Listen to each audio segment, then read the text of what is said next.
Boa noite, pessoal.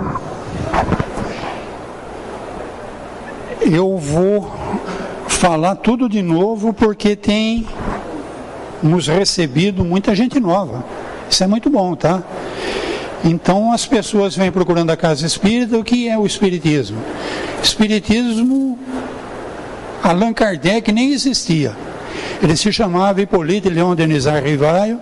Ele era um educador, um cientista, ele fazia curas, ele era pesquisador do magnetismo, e os amigos dele convidaram ele para ir numa reunião onde as mesinhas balançavam e respondiam perguntas. Ele tirou o saco.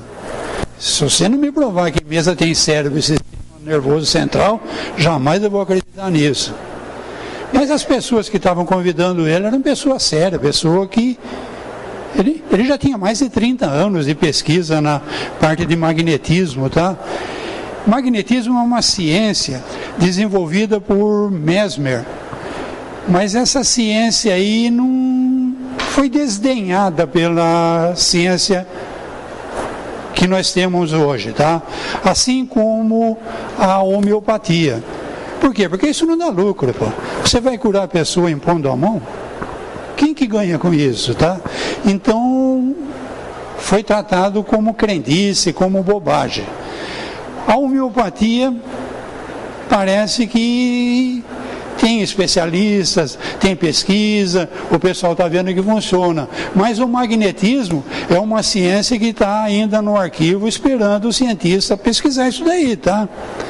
Na casa espírita a gente usa, quando vocês são convidados aí na Câmara de Passe, é magnetismo que está acontecendo ali, tá?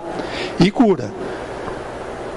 Então esse professor foi convidado para ir na reunião, pessoas que ele respeitava, que convidaram, ele foi, e as mesinhas falaram para ele que ele tinha sido escolhido para codificar essa doutrina. Então a doutrina de espíritos superiores que vieram trazer para a gente a visão desses espíritos superiores sobre tudo, tá? Religião, Deus, futuro, passado, fé, tudo que nós temos. O espiritismo ele abrange legal, tá? Devagarzinho, vocês frequentando a casa, vocês vão ver quanta coisa o espiritismo abrange. Esse livro que nós vamos abordar hoje chama o Evangelho segundo o Espiritismo. Nesse livro, esses espíritos superiores pegaram trechos da Bíblia, a mesma Bíblia que todos nós temos em casa. Eles escolheram principalmente trechos do Evangelho, do Novo Testamento, e eles dão então uma interpretação para aquele texto que a gente, nesses 2000 anos de cristianismo aí, a gente não tinha entendido daquela forma ainda, entendeu? Porque é os espíritos superiores passando para a gente uma nova visão. A maioria de nós, ocidentais, viemos de uma cultura do judaísmo, né? A gente, povo hebreu, era escravizado pelos egípcios, aquele cara formidável chamado Moisés, provavelmente um médium fabuloso, recebeu uma intuição para ir lá e libertar o povo. Ficou 40 anos andando com esse povo no deserto, e aí então nós tivemos a primeira revelação de Deus, que foi justamente o Velho Testamento. Os 5 principais livros, não se tem certeza quem escreveu, mas tem o dedo de Moisés ali. Então ali foi escrito de uma forma fabulosa, tá? Hoje a gente, por causa da ciência, fala assim, isso daí é bobagem, história da carrochinha, como é que um matou o outro, depois foi na cidade e casou-se, só tinha eles, um monte de coisa que a gente fica desdenhando. Mas ele não tinha outra forma de falar para quando nós estávamos naquela época com o conhecimento que a gente tinha. Então ele inventou realmente uma história. O judeu, por exemplo, ele não acredita no cristianismo porque ele sabe que aquilo ali é tudo história. Aí ele vê o cristão falando que tem que interpretar aquilo ao pé da letra, ele fala, eu já não posso levar o cristianismo a sério. Então olha quanta coisa aconteceu nesses 3.500 anos, que Moisés veio há 3.500 anos atrás, tá?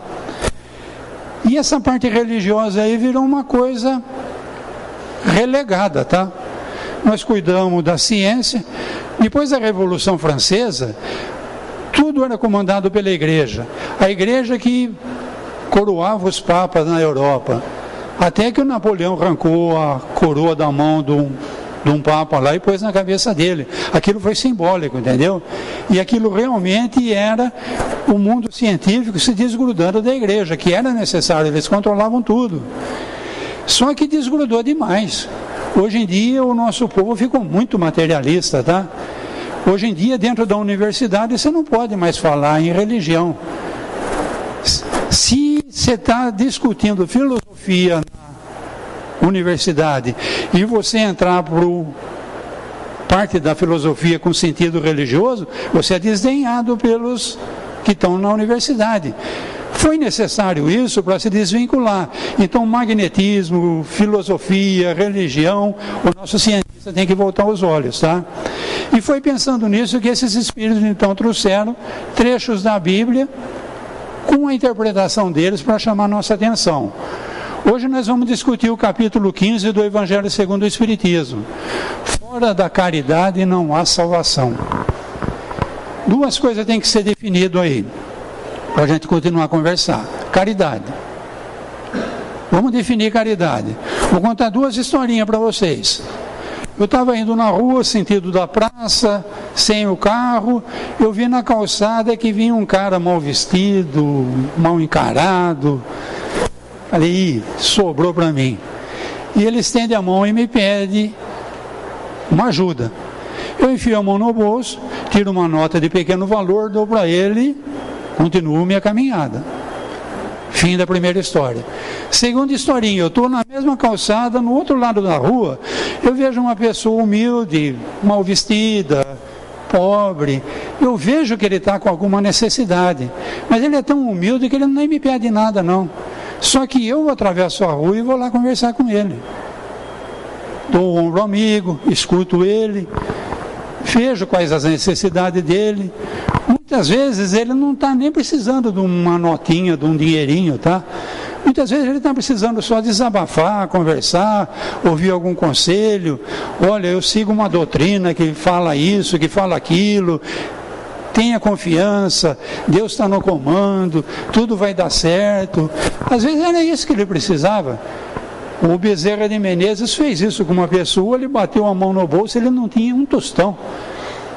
Aí ele falou, olha, o que eu tenho eu vou te dar. Ele deu um abraço no cara, tá? O cara se reanimou, conseguiu um emprego e dali umas reuniões na federação lá no Rio de Janeiro, veio agradecer o Bezerra, que aquele abraço fez toda a diferença dele. Então, das duas historinhas, qual que é a caridade? A segunda. A primeira é esmola. Então, quando eu dou uma esmola, eu quero nem saber, cada um com o seu problema, meu. Eu já fiz minha parte. Procurou, eu dei, fiz minha parte. Isso não é caridade, tá? Caridade, então, você ir atrás daquilo que a pessoa está necessitando. Não é passivo, é ativo, tá? Eu procuro saber o que o meu irmão está precisando e vou atrás, tá? Então, no Evangelho, a gente vai encontrar isso daqui. Jesus é preciso para ser salvo. Portanto, quando o Filho do Homem vier, em sua majestade, acompanhado de todos os anjos, se sentará sobre o trono de sua glória. O que é isso aí, gente? Quando eu falei da religião, foi para provocar mesmo. A maioria das religiões acha que as nuvens vão abrir, não sei se ele vai vir de disco voador, ou se ele vai vir levitando, mas o cristão vai chegar e vai sentar no trono, e bode para lá, ovelha para cá. Isso é história, tá, gente? Isso é uma história muito bem contada por Jesus, que durante 2000 anos isso daí está preservado. Com tudo que fizeram de ingerência na Bíblia, modificaram isso, modificaram aquilo, por conveniência tal, essas parábolas, essas histórias que Jesus contou, não dá para modificar. Então isso daí ficou conosco até hoje. E hoje então os Espíritos vêm alertar a gente sobre isso, tá? Realmente isso daí vai acontecer, tá? Reunidas diante dele todas as nações, separará uns dos outros, como o pastor separa os bodes das ovelhas, e colocará as ovelhas à sua direita e os bodes à sua esquerda. Todas as nações reunidas diante dele, o povo inglês, o povo francês, o povo vão vir num lugar só porque Jesus chegou. Estranho, né? Tem alguma coisa aí para a gente entender, tá? Quando Jesus vir, ele não vai vir no corpo. Para ele vir no corpo da última vez, ele levou milênios rebaixando a vibração dele para poder caber no corpo. A energia dele é fabulosa, gente. Ele reuniu todos os fluidos etéricos para fazer o primeiro átomo de hidrogênio que ia constituir a matéria do nosso planeta. Então, quando o nosso planeta começou a ser criado, hidrogênio com hidrogênio se fundindo para criar hélio para criar ferro e para constituir tudo que nós temos no mundo hoje, se descobre em Minas aí o urânio, que tem 92 prótons e elétrons, tá? Um elemento muito complicado. Como que isso é fabricado? O Sol está fabricando matéria agora. Matéria mais simples, hidrogênio. Fundindo dá hélio. Quando o hidrogênio acabar, começa a formar ferro, outras coisas. Enfim, não é aula de ciência, tá? Então Jesus é fabuloso, tá? Ele levou milênios para conseguir rebaixar a vibração dele para caber num corpo de carne. Um corpo de carne, um ser dessa magnitude, explodiria com tanta energia, tá? Não cabe num corpo. Ele veio, exemplificou como viveu no mundo sem se deixar contaminar pelo mundo. E falou, eu vou para o Pai e vou preparar um lugar para vocês. Então ele não vai voltar com o corpo. Como que ele vai voltar? O italiano chama de core, tá? É aqui dentro, gente. É dentro de cada um. Jesus não está lá, porque lá não é lá. A Terra está girando. Nós estamos perto do Equador. A Terra, como ela disse, gira numa velocidade fantástica. O que é em cima agora não é mais, não é mais, não é mais, agora é de novo. Cadê o lá em cima? Para a gente que está rodando uma volta no planeta a cada 24 horas. Não tem lá em cima. Aonde que está o céu? Aonde que está Deus? Aonde que está Jesus? Tá? Todas as nações. Hoje em dia está difícil alguém falar que nunca ouviu falar de Jesus, tá? Teve uma época, quando ele esteve aqui na Terra, ele era conhecido 10 quilômetros em volta de onde ele morava. Eles andavam a pé. Um pouquinho mais longe, ninguém nunca tinha ouvido falar de Jesus, tá?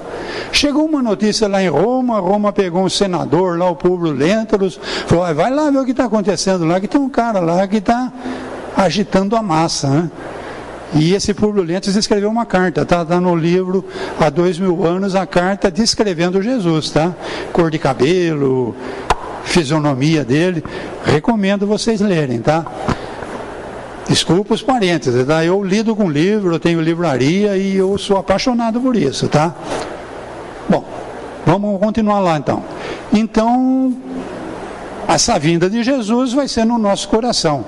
Nós vamos entender Jesus, nós vamos entender o significado disso tudo com a ajuda da doutrina dos Espíritos, que nós tivemos a primeira revelação de Moisés. 1.300 e poucos anos se passaram, estava complicado, veio Jesus, segunda revelação, viveu no nosso meio 30 e tantos anos, dando exemplo, 2000 anos se passaram, nada aconteceu, a gente ainda não veio Jesus, então veio agora os espíritos superiores, fazendo a terceira revelação. Não vai vir foguetão, não vai vir Jesus sobre a nuvem, tá? Vai vir Jesus no nosso coração. Então dirá o rei aos que estiverem à sua direita. O rei, no caso, para mim é Jesus. Porque Deus é uma coisa tão fantástica, tão fabulosa. Deus é o que cria universos. Então eu consigo imaginar Jesus. Deus é tão fabuloso que eu não consigo imaginar Deus. Nessas religiões tradicionais que eu comecei a falar, eles imaginam um velho sentado num trono, tem que ter uma barba, porque ele é velho, foi ele que criou tudo. Trono por quê? Porque ele é rei realmente, mas é demais para a nossa cabeça aceitar um um velhão que constrói universos, né? Hoje em dia não se fala em universo, se fala em multiversos, tá? A ciência já fala que existem mundos paralelos, universos paralelos. A coisa fugiu do nosso imaginário, tá? A coisa é fabulosa. E quanto mais ela cresce, mais a gente admira esses caras aí. Deus, num caso, como uma força criadora, um pai, como Jesus chamava, e Jesus que está no comando desse planeta nosso, desde quando ele começou a se formar, tá? Então dirá o rei aos que estiverem à sua direita: vinde benditos de meu Pai, tomai posse do reino que vos foi preparado desde o princípio do mundo. Tem um lugar preparado para quem aceitar Jesus e for cordeiro, tá? Os bodão, vamos falar dos bodão depois. Tive sede, não foi preparado desde o começo do mundo. Porquanto tive fome e me desse de comer, tive sede e me desse de beber, careci de tento e me hospedastes, estive nu e me vestistes, achei-me doente e me visitastes, estive preso e me foste ver. Está parecendo esmola isso daí? Mas quem dá esmola não vai na prisão ver o cara que está preso. Quem dá esmola, não sei, pode ir num doente. Para mim, isso daí é mais caridade, tá? Então, os que estão na direita são os que fazem caridade. Senhor, quando foi que te vimos com fome e te demos de comer, ou com sede e te demos de beber? Quando foi que te vimos sem teto, te hospedamos, ou despido e te vestimos? Quando foi que te soubemos doente ou preso e fomos visitar-te? O rei lhes responderá: em verdade vos digo, todas as vezes que isso fizesse a um desses mais pequeninos dos meus irmãos, foi a mim mesmo que fizesse. Mais pequenino dos nossos irmãos. Então, o mais pequenino dos nossos irmãos, ele não é um profissional da mendicância. Ele passa muita necessidade e ele nem coragem de pedir, ele não tem. Ele dá as cabeçadas dele, ele sofre todas as dificuldades dele. É esse que Jesus quer que a gente pense nele, tá? Vai lá levar um dinheirinho, não vai resolver o problema dele. Ele precisa de tanta coisa. Talvez escolher um bom político honesto, talvez um cara que tem uma empresa, tira o dinheirinho que está aplicado lá no Banco da Suíça, faz uma fabriquinha para dar emprego. Isso tudo é caridade, tá, gente? Tirar um dinheirinho do bolso é esmola, tá? Em verdade vos digo, desse pequenino foi a mim que fizesse. Dirá em seguida aos que estiverem à sua esquerda, agora os bodão: afastai-vos de mim, malditos, ide para o fogo eterno, que foi preparado para o diabo e seus anjos. Porquanto tive fome e não me desses de comer, tive sede e não me desses de beber, precisei de teto e não me agasalhastes, estive sem roupa e não me vestistes, estive doente no cárcere e não me visitaste. Quer dizer que tem um lugar desses aí, gente? Fica em cima, fica embaixo, fica onde? Onde estão os demônios, onde haverá choro, ranger de dente. Onde fica isso, minha gente? Aqui, ó. Se vocês quiserem confirmação, o Allan Kardec, dentre os 5 livros principais, ele escreveu um livro sobre isso, chama O Céu e o Inferno, tá? Recomendo. Então o céu não fica lá, nem o inferno fica lá, nem aqui, nem ali, fica aqui, ó. Aqui dentro. Se eu estou bem, se eu sou caridoso, se eu estou fazendo bem ao próximo, vestindo, tendo atenção, eu estou no céu antes de morrer. Eu não preciso morrer para ir para o céu, tá, gente? Se eu tiver com ódio, com vingança, com perseguição, com calúnia, eu estou no inferno antes de morrer, tá, gente? Eu não preciso morrer para ir para o inferno. Céu e inferno, ó, aqui dentro, tá? E como é que ele fala de eterno? Quando você está feliz, parece que aquela felicidade dura uma eternidade. Você tem um prazer formidável. Você fez um trabalho que foi aceito, que foi útil. Você viu o quanto aquilo foi bacana, que ele te dá um prazer que parece que é eterno, tá? E quando você está naquele ódio, naquela fúria, você está num inferno que parece que é eterno, tá? Você ia comentar alguma coisa? Legal, né? Bom, isso tudo aqui eu já vi, né? E também eles replicaram. Agora vem outra parábola. Formidável também. A parábola do bom samaritano. Esse povo judeu do qual a gente descende, a filosofia nossa vem do povo judeu. Mas o povo judeu não é cristão, tá? Como eu falei. Esse povo judeu aí, desde a época do Moisés, ele era complicado. Ele era dividido em 12 tribos, tá? E um não se dava com o outro. Por isso que Moisés ficou 40 anos andando com esse povo no deserto, tá? Deixando aqueles mais velhos, aqueles mais turrão ir morrendo, educando os mais novos, para até chegar na terra prometida e começar a evolução desse povo. E esse povo, na época de Jesus, ainda era dividido. Então, levantando-se, disse-lhe um doutor da lei.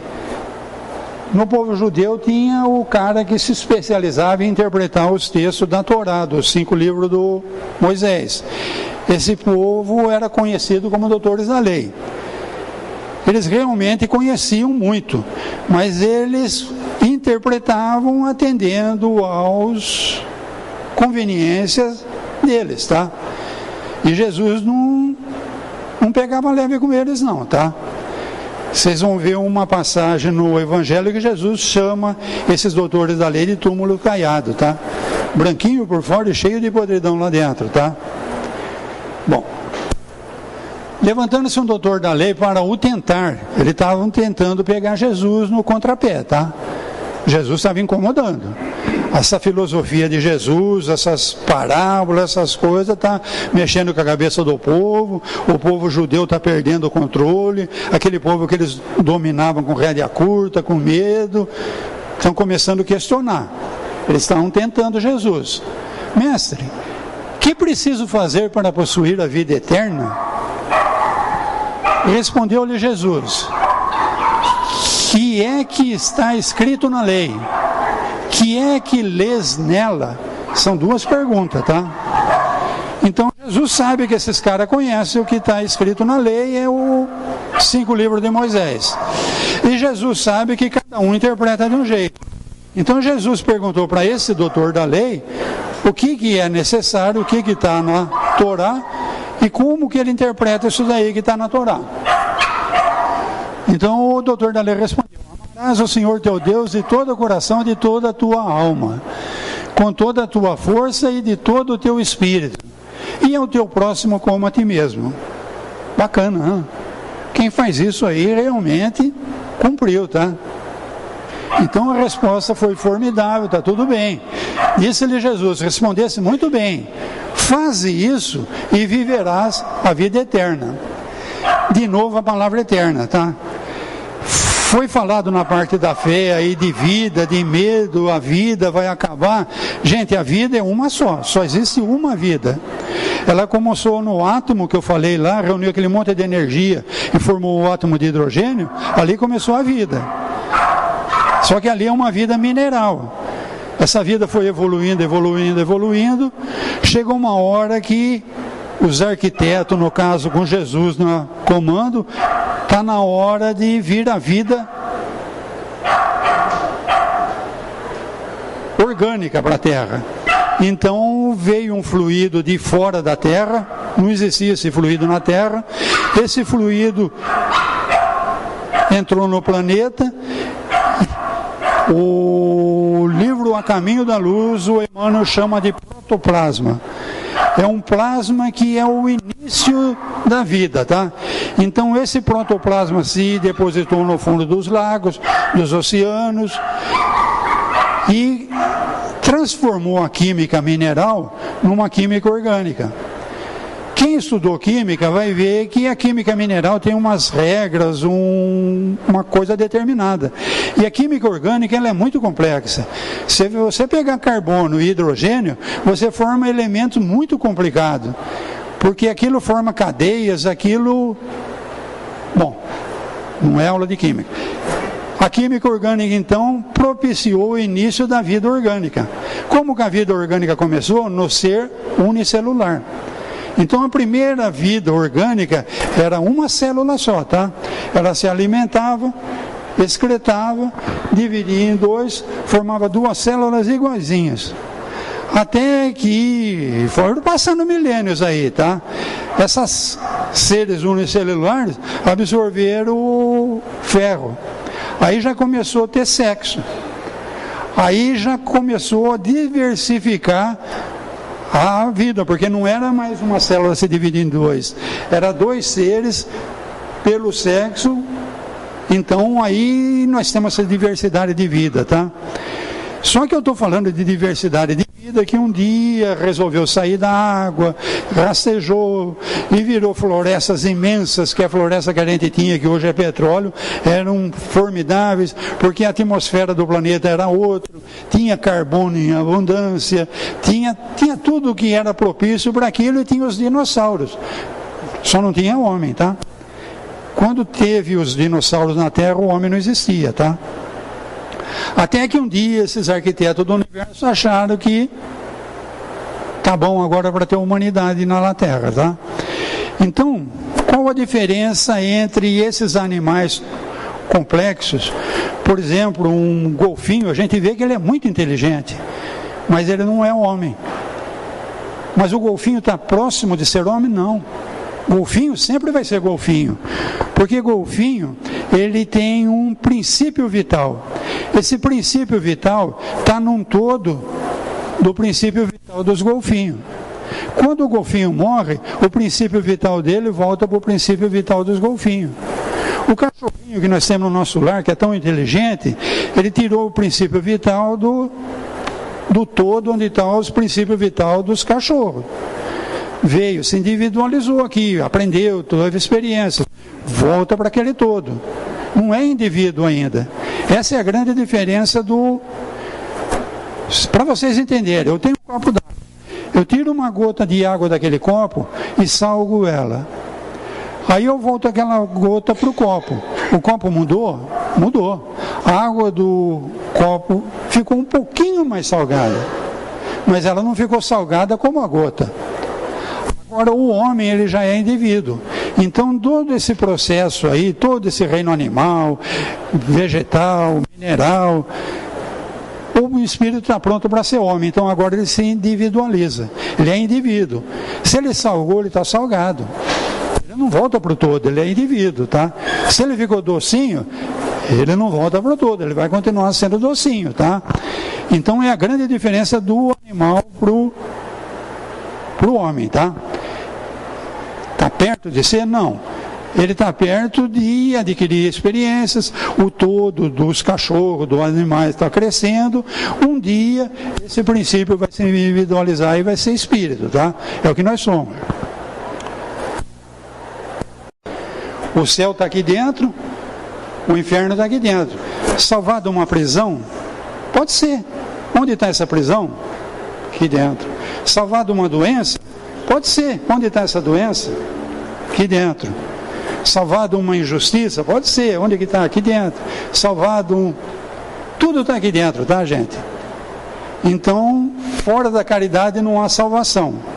Então eu não vou sair desse dificuldade que eu tenho, que está aqui dentro, sem a caridade. Vamos lá. Vamos continuar lá, que o Paulo está angustiado já. Respondesse muito bem. Aí o judeu não ficou contente não. Ele queria pegar Jesus no contrapé. Aí ele perguntou, e quem é o meu próximo? Jesus, tomando a palavra, disse-lhe, um homem que descia de Jerusalém a Jericó. Eu gosto de fazer parênteses, né? Eu sou chato mesmo, tá? Se você for interpretar a Bíblia, tem vários graus de interpretação. Mesmo que você pegar ao pé da letra, pegando ao pé da letra aqui, um homem descia de Jerusalém para Jericó. Quer dizer que Jerusalém fica em cima e Jericó fica embaixo? Não. Jerusalém era o lugar de grande população de religiosos. Jericó é um lugar de grande população de comerciantes. Então esse homem que parece que era um religioso, tudo isso está escrito nessa simples frase que eu li, tá? Esse homem que parece que era um grande religioso, resolveu, eu vou cuidar de mim, eu vou fazer negócio, eu vou enriquecer. Ele desceu de Jerusalém para Jericó, tá? Olha que formidável essas parábolas que Jesus falou, tá? Como dá para ir interpretando, tá? Só que ele não tinha experiência, né? Ele se meteu num meio que não era propício para ele, ele caiu na mão de ladrões, despojaram e feriram ele, né? E deixaram ele semi-morto. Então, realmente, se eu resolver agora me tornar um bandido, eu primeiro preciso conhecer o mundo dos bandidos, eu preciso pertencer a uma quadrilha, porque se eu for lá de alegre, vai acontecer isso comigo aqui, tá? Eu vou cair na mão do pessoal e vou me dar mal, tá? É isso que está escrito aqui. Então esse cara foi encontrado semi-morto. Aconteceu que em seguida um sacerdote, descendo do mesmo caminho. Esse sacerdote também estava indo do religioso para o profano, tá? E passou adiante, mas ele continuou. Um levita, eu falei que o judeu era dividido em várias seitas, tá? Levita era um que, descendente de Levi, um que seguia as leis, era considerado entre os judeus, tá? Um levita passou também, veio naquele lugar, tendo observado, passou igualmente adiante. Cada um cuida do seu, eu tenho pressa, eu estou indo fazer comércio, não fizeram caridade, tá? Aproximou-se, mais um samaritano era o que o judeu menos respeitava, tá? A Samaria era uma coisa à parte, tá? O judeu não aprovava muito o pessoal que vivia na Samaria, não. Eles achavam que era um judeu de segunda categoria, tá? Então esse samaritano passou, chegando a um lugar onde jazia o homem, tendo visto, foi tocado de compaixão. Ele não precisava ter parado, o homem nem pediu, ele estava caído lá, desfalecido. Aproximou-se dele. Então, olha a caridade aí. Deitou-lhe óleo e vinho nas feridas, e as prensou.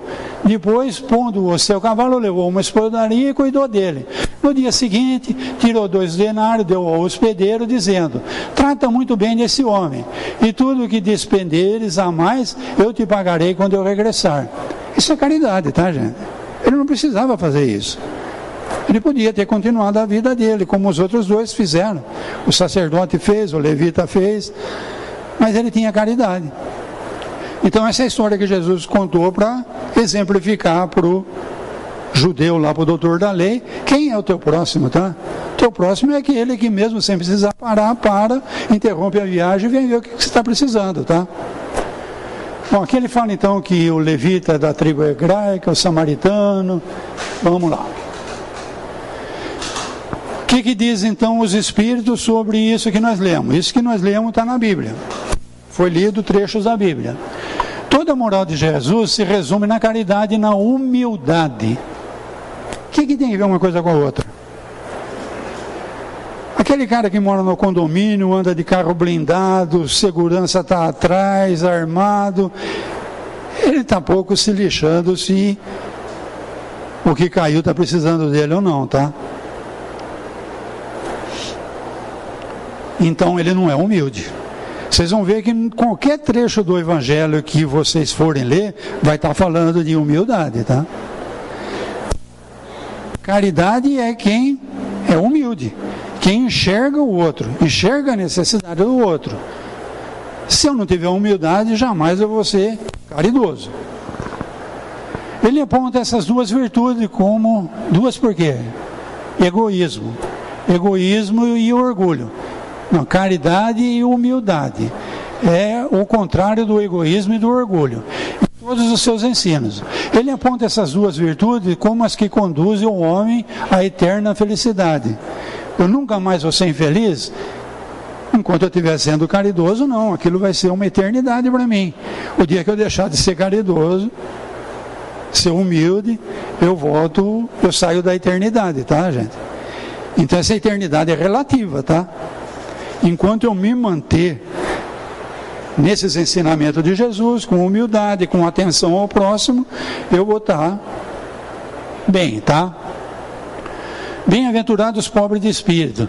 Quando fala aqui, a gente até fala assim, eles são pobres de espírito. Pobre de espírito não quer dizer que a pessoa não tem um espírito bom. Pelo contrário, é uma pessoa que tem um espírito tão bom que ela não é orgulhosa nem vaidosa. Ela se faz pobre de espírito, tá? Ela se faz humilde, tá? Mesmo ela tendo uma grandeza de espírito, ela se faz humilde, tá? Os humildes, porque deles é o reino dos céus. Reino dos céus é aqui dentro. Bem-aventurados que têm puro coração. Bem-aventurados que são brandos e pacíficos. Bem-aventurados que são misericordiosos. Amai ao vosso próximo como a vós mesmo. Fazeis os outros o que quereríeis que vos fizessem. Vamos dar mais uma paradinha aqui, porque aqui pega, tá? Normalmente, quando a gente lê esse trecho da Bíblia, a gente fala assim, fazer aos outros o que... Não fazer aos outros o que não queremos que faça para nós. Por quê? Porque isso é cômodo, isso é passivo, tá? Eu não faço para a Marilda o que eu quero que a Marilda faça para mim, mas eu também não faço nada. Agora aqui está falando o contrário. Eu fazer para o próximo o que eu queria que o próximo fizesse para mim. Aqui então tem uma atitude ativa, tá? Eu preciso ir fazer o que eu queria que ele fizesse para mim. Não é eu não faço o mal para ninguém. E o que você faz de bem? Eu cuido da minha, cada um cuida do seu. Não é caridade, tá, gente? Então, caridade é eu ir fazer para o outro o que eu gostaria que o outro fizesse para mim. Fazer aos outros, tá. Perdoai as suas ofensas. Bom, quem não perdoa... Quando eu perdoo uma ofensa, eu não estou fazendo favor nenhum para quem é perdoado, tá? Quem é perdoado, ele está tocando a vida dele, ele nem sabe se eu estou ofendido ou não. Quando eu perdoo, eu me liberto de um sentimento que está fazendo muito mal para mim. Então, perdoar as ofensas é muito importante. Praticar o bem sem ostentação. Também não adianta eu ficar pondo na Gazeta de Limeira uma série de fotografia, uma página de fotografia de eu dando esmola para pobre, tá, gente? A gente vê muito isso, tá? Não adianta, você já teve a tua recompensa no jornal Gazeta de Limeira. Você não tem nada para receber aqui não, tá? Você já recebeu lá, pô. Você já ficou famoso lá. Não adianta, tá? Perdoar as ofensas, humildade e caridade. Eis o que não cessa de recomendar e o de que dá. Ele próprio o exemplo. E do que dá ele próprio o exemplo. Jesus dá o exemplo, tá? Orgulho e egoísmo, eis o que não se cansa de combater. E não se limita a recomendar a caridade. Põe-na claramente entre todos em termos explícitos, com a condição absoluta de felicidade futura. Tem mais um tanto aqui, mas eu vou correr que estamos no horário. No quadro que traçou do juízo final, está lembrando aí de novo agora um monte de coisa que a gente ouve falar no meio espírita. O meio espírita fala de um planeta chupão. Parece que vai vir um mundo aí que chupa e leva todo mundo embora. Balela, tá, gente? Não acreditem nisso, tá? O que vai acontecer? Eu vou encarnar, desencarnar, até eu acender minha luzinha, até eu ser caridoso, até eu prestar atenção no próximo, eu perdoar. Aí eu estou no gozo, eu estou no céu. Eu aprendi. Se eu ficar muito teimoso, o que eles falaram desse fim dos tempos aí, é que quando fez a arquitetura do planeta, esse planeta fez com uma arquitetura para ser de provas e expiações até um determinado momento. Depois esse planeta ia sofrer uma transformação e ia passar a ser um mundo de regeneração. Aqueles que continuarem orgulhosos, vaidosos, vão encarnar, desencarnar, não vai ter mudança nenhuma, eles vão passar a encarnar em outro mundo. Jesus foi bem claro quanto a isso. Há muitas moradas na casa do Pai. Tem moradas mais primitivas que a nossa, tem moradas de provas e expiações além da nossa, e tem moradas de regeneração, que é o que a Terra está se transformando, tá? Então é isso aqui que ele está falando aí, tá? Incapaz de compreender a questão puramente espirituais. Tinha ele de apresentar... Bom, ele tinha que usar a imagem mais chocante, então ele falava realmente de fim dos tempos, tá? Era a forma que o povo compreendia. Para melhor aprender o que dizia, tinha mesmo de não se afastar muito das ideias correntes, quanto à forma, reservando sempre ao porvir a verdadeira interpretação das suas palavras. Então ele sabia que o povo daquela época não estava entendendo o que ele estava falando. Então ele sabia que no porvir é justamente o tempo que nós estamos vivendo, tá? A ciência se desenvolveu de tal modo que hoje a gente consegue pôr uma lógica nisso tudo que Jesus falou. E como ele foi genial quando isso em forma de parábola, as historinhas das parábolas vieram até nós sem modificações. Então dá para a gente interpretar agora o que Moisés falou lá na história do Adão, da Eva, da serpente, da árvore da sabedoria, e Jesus nas histórias do semeador, do figueira, e todas essas histórias aí, elas se preservaram, estão aqui com a gente. Agora, com a ajuda do Espiritismo, dá para entender melhor, tá? Ao lado da parte acessória e figurada do quadro, há uma ideia dominante da felicidade reservada ao justo e da infelicidade que espera o mal.